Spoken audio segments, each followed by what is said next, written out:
The house was steeped in an oppressive silence following the funeral, each corner weighed down by the echoes of a life that had quietly departed.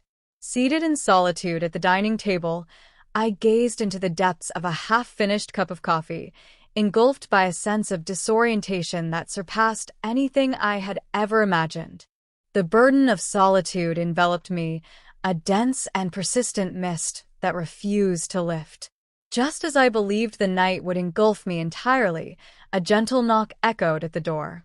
With a mix of confusion and caution, I opened the door to reveal my son's best friend, his eyes brimming with an emotion I couldn't quite grasp, an emotion poised to alter the course of everything.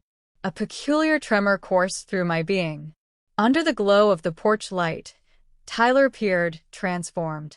Gone was the lanky teenager who once raided our refrigerator. He now stood tall and broad-shouldered. His visage bore the gravity of one who had traversed the globe and sensed its burdens. For a brief moment, silence enveloped us both. "I'm sorry for your loss," he finally spoke, his voice resonating with a depth and steadiness that felt unfamiliar yet comforting. I nodded, at a loss for words. Grief had stolen my husband, my laughter, my sense of belonging. Now, it had taken my voice as well. He adjusted his grip, the small container cradled in his hands, an air of uncertainty surrounding him. "I have something for you," he said, presenting a homemade casserole. That seemingly insignificant act broke through the delicate barrier I had constructed within.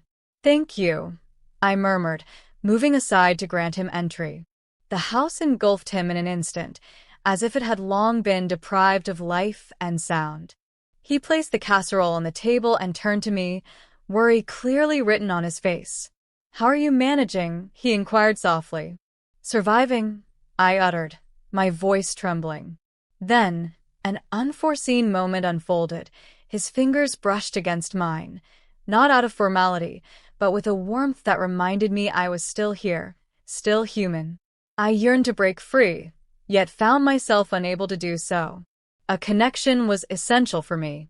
I found myself yearning for a gentle nudge, a whisper that would affirm my existence in this vast world.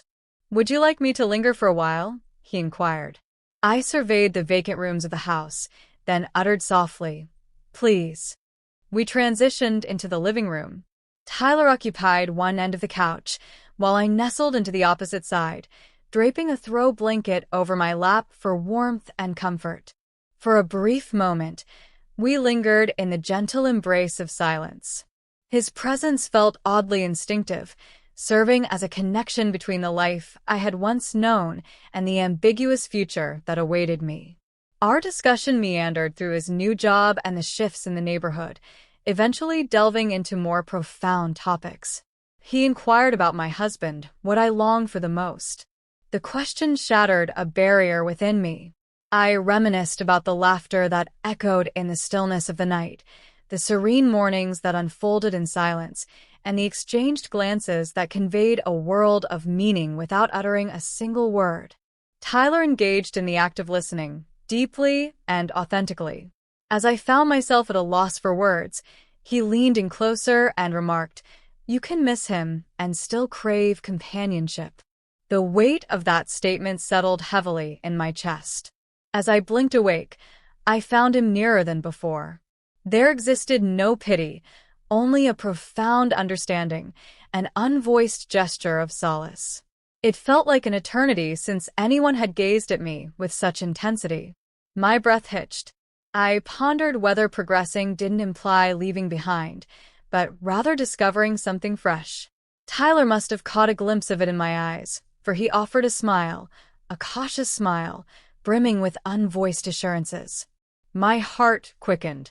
Uncertain of the night's destination, I found myself devoid of fear. We lingered in that moment, sitting quietly, our hands briefly touching, more a search for connection than anything else. His hand radiated warmth, a steady presence, undeniably real. With deliberate care, we bridged the distance that lay between us. He gently tucked a strand of hair behind my ear, his gesture filled with care and tenderness that caught me off guard. "You haven't changed. You're still incredibly graceful," he said softly, with a sincerity I hadn't felt in years. Tears brimmed in my eyes, yet I held them back. I surrendered to his caress. He leaned slightly closer, our eyes locked in a shared silence. Then, in that fragile moment, I leaned in and kissed him, gently. The kiss deepened, filled not with urgency, but with all the emotions we had kept buried for too long. His arms wrapped around me. Each touch was tender, imbued with a sense of reverence. He helped me with my cardigan, his touch gentle, like a reminder that I was still worthy of kindness. He rested his forehead against my shoulder, a moment of quiet connection neither of us expected, but both needed. He gently placed me down, his tenderness unraveling the very core of my being. As we drew closer, all the weight of loneliness seemed to lift, if only for that night. What followed wasn't just connection, it was healing, a moment of shared vulnerability. His gaze, unwavering as it met mine, filled me with a sense of completeness once more. I whispered his name, as if saying it out loud gave me permission to feel alive again.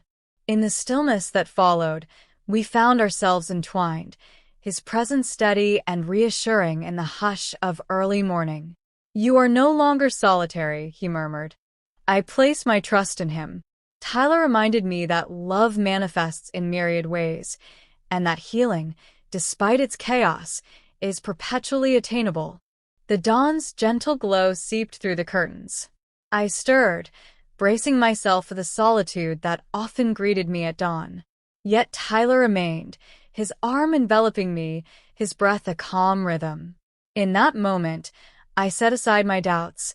I simply embraced the sensation. Yet, the uncertainties quickly began to seep in. I had grown older. Injured. Is it possible for this to endure? He perceived the tension within me. "What's on your mind?" he inquired. "Last night felt almost surreal," I murmured. Tyler gently raised my chin. "It was real," he asserted with conviction. Yet, apprehensions pulled at my mind. What might others perceive? Would he someday look back on this with regret? "You're overanalyzing once more," he remarked softly. "That's what you do when fear takes hold." I confessed that fear had taken hold of me. "You are still in your youth," I remarked. "Your entire existence lies ahead of you." His fingers brushed against my cheek. "You are not in error. You are the most courageous and stunning woman I have ever encountered." I yearned to place my trust in him. Ancient scars murmured a different tale. "What comes next?" I inquired. Tyler hesitated for a moment before replying, "I don't have all the answers." Yet, I refused to turn my back on this. From you. As we adorned ourselves and the world gradually re-entered our lives, we navigated the rituals of an emerging normalcy. A sudden knock at the door jolted us from our thoughts. I dismissed the thought with a shake of my head. Whoever it was, they could certainly wait. I required a moment to safeguard the fragile illumination I had unearthed once more. Tyler enveloped me in his embrace. "No matter what lies ahead, we will confront it side by side." And I placed my trust in him, not in fairy tales, but in the intricate, stunning potential of something genuine. The subsequent days proved to be quite challenging, yet they existed in truth. We faced challenges together, side by side. Tyler always embraced me, as if I were meant to be. He enveloped me in a warmth that transcended imperfections, scars and all. "On a golden evening," he remarked, "you saved me, too." Perhaps this transcended mere healing. Perhaps it was about creating something fresh, something essential for both of us, more than we ever realized.